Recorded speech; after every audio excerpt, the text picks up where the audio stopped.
Bonjour à tous et bienvenue sur une nouvelle séquence. Alors aujourd'hui, je vais vous parler de la fatigabilité chez les personnes hypersensibles.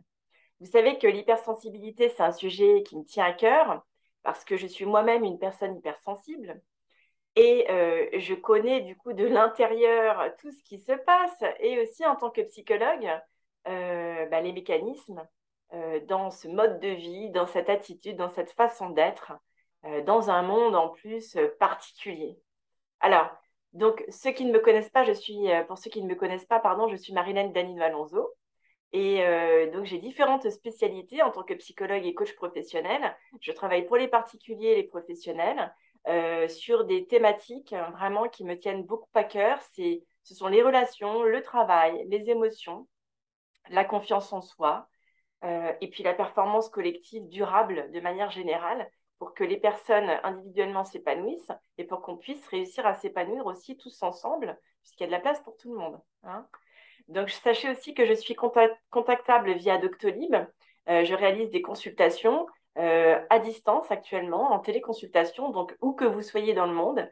Du moment que vous avez accès à Internet et à Doctolib, vous pouvez prendre rendez-vous avec moi quand vous le souhaitez. Alors, l'hypersensible, c'est un profil particulier, spécifique, riche, complexe, dynamique même, j'ai envie de dire, puisque il vit plein de choses en même temps.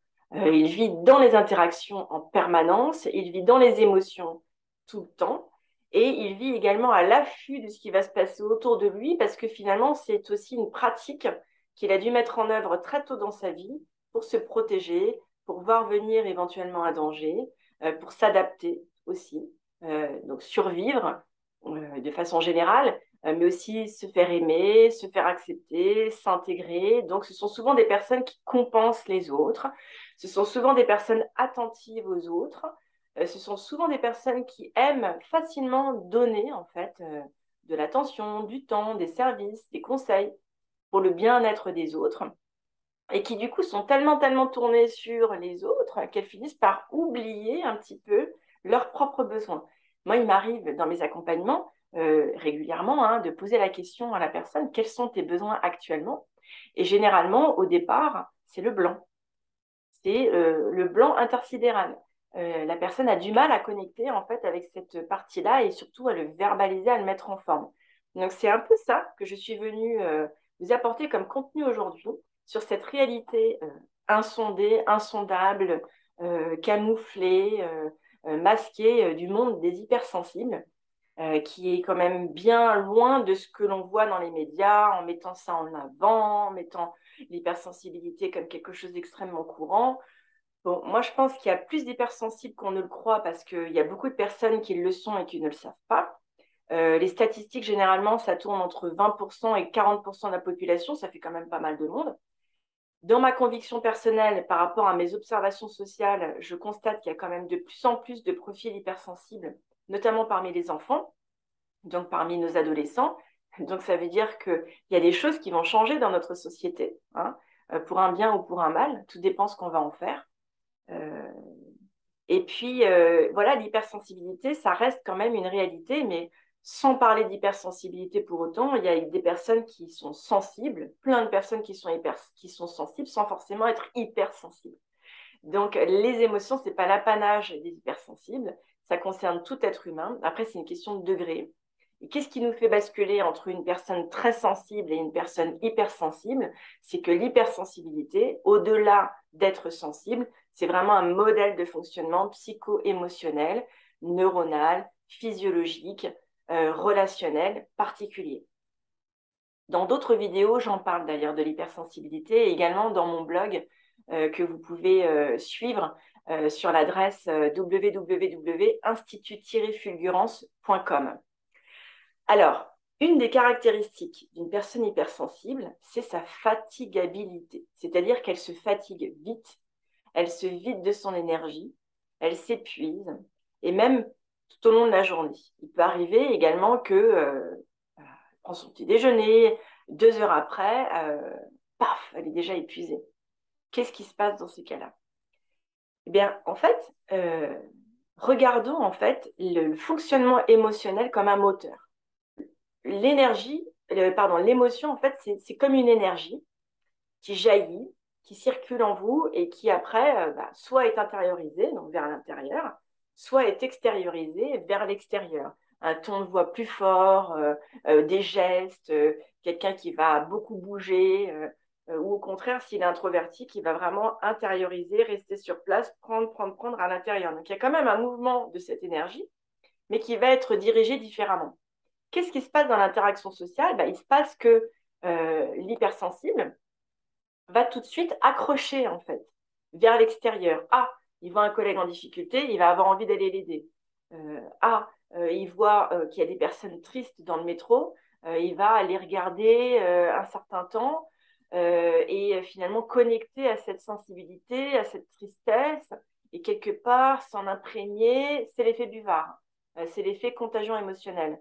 Souvent on parle d'empathie, mais là c'est vraiment une histoire de contagion émotionnelle parce que la personne plonge dans l'émotion de l'autre.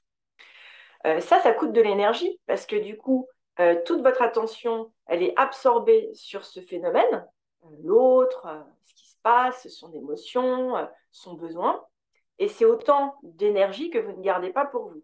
Donc, la caractéristique première de l'hypersensible, c'est que déjà, il est très tributaire de ce qui se passe dans son environnement. Rapidement, il va être en interdépendance, il va s'accrocher à ce qui se passe et il va être dans l'interaction, ne serait-ce que dans la connexion, d'accord? Il y a déjà une interaction quand on se connecte à une personne, même si on ne dit rien.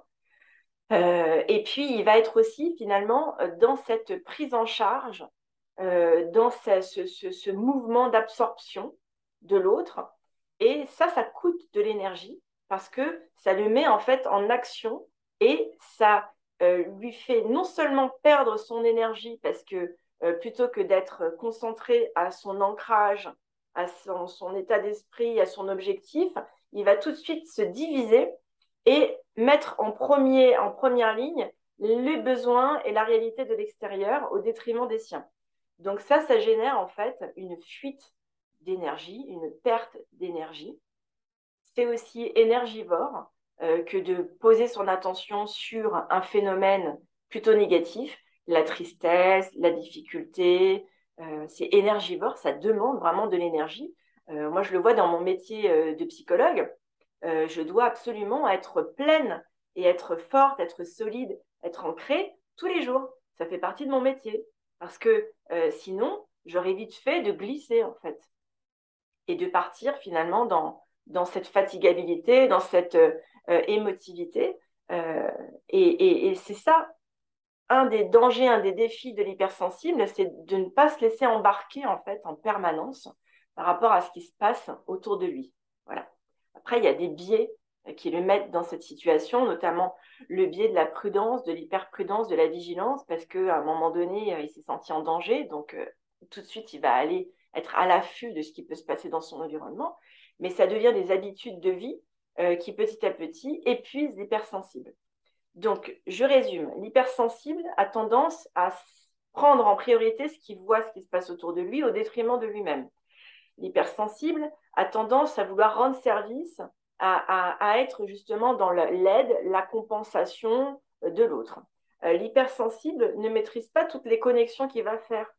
Donc finalement, il va déposer son énergie un peu partout, et c'est autant d'énergie qu'il n'aura pas pour lui. Et puis aussi, l'hypersensible souvent oublie de prendre soin de sa propre énergie, ne se rend pas compte. Alors que moi, je vous l'annonce, c'est tout à fait possible parce que c'est vraiment le mécanisme d'un moteur. Donc un moteur, on le fait tourner, on le met en pause, on lui met un peu de fuel, on le dégraisse, on en prend soin. Hein. Donc ça se travaille, ça se travaille. C'est pas une fatalité d'être hyper empathique et de se vider tous les jours, pas du tout. Il y a des techniques pour ça, heureusement. Comment feraient les gens des métiers de la relation, les gens qui ont un contact avec le public, les gens qui travaillent dans un environnement toujours en mouvement, ben, ils ont développé des stratégies, souvent inconscientes. Et tout ça, c'est vraiment des outils, en fait, des savoir-faire et aussi des savoir-être à développer, à cultiver, à mettre en place.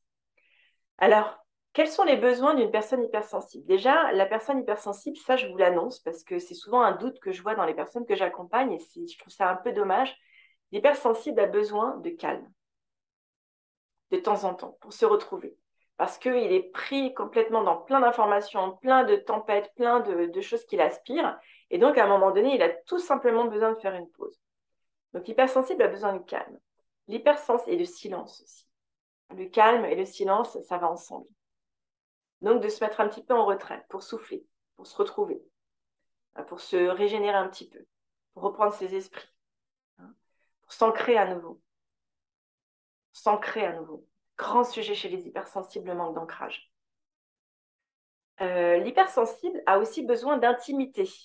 Il a besoin d'une bulle personnelle dans laquelle il va évoluer. Alors, il y a les bulles positives, les bulles pas très positives.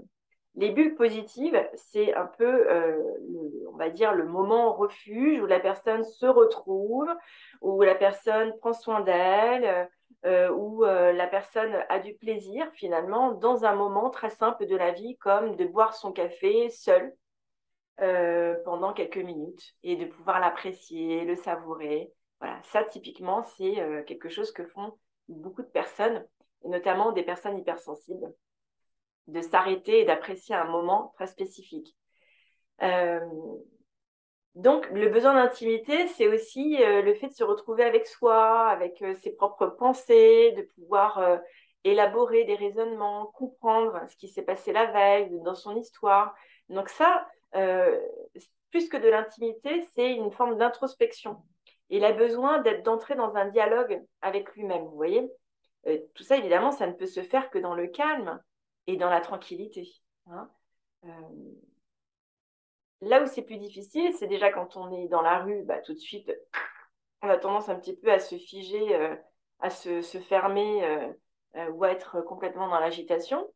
Quand on est au travail, qu'on travaille en open space, bah, c'est pas très évident, surtout si on a une porte qui s'ouvre, qui se ferme derrière nous, quand il y a beaucoup de passages, quand on a un collègue bruyant, quand on a des pop-up qui arrivent avec chaque fois une sonnerie d'un Skype, quelqu'un qui cherche à se connecter avec vous via la messagerie. Bon, c'est compliqué en fait de rester dans un calme intérieur avec toute cette agitation environnante. Et puis aussi dans la famille, c'est pas toujours facile. Et ça, je pense notamment aux mamans hypersensibles, aux femmes hypersensibles, même dans les couples qui n'ont pas forcément d'enfants. C'est que ce besoin d'intimité, en fait, est crucial. Il est vraiment important. Mais comme il n'est pas toujours conscient, et c'est pour ça d'ailleurs que je vous en parle, il n'est pas toujours défendable. Donc, il y a des personnes qui sont envahissantes, il y a des personnes qui prennent beaucoup de place, qui parlent beaucoup. Quand elles sont là, on sait qu'elles sont là. Et puis, tout d'un coup, quand elles sont plus là, il y a un calme qui revient. Vous avez déjà vécu ça? Et ben voilà, c'est typique en fait de ce qu'on peut ressentir. L'énergie de l'autre, finalement, nous assaille.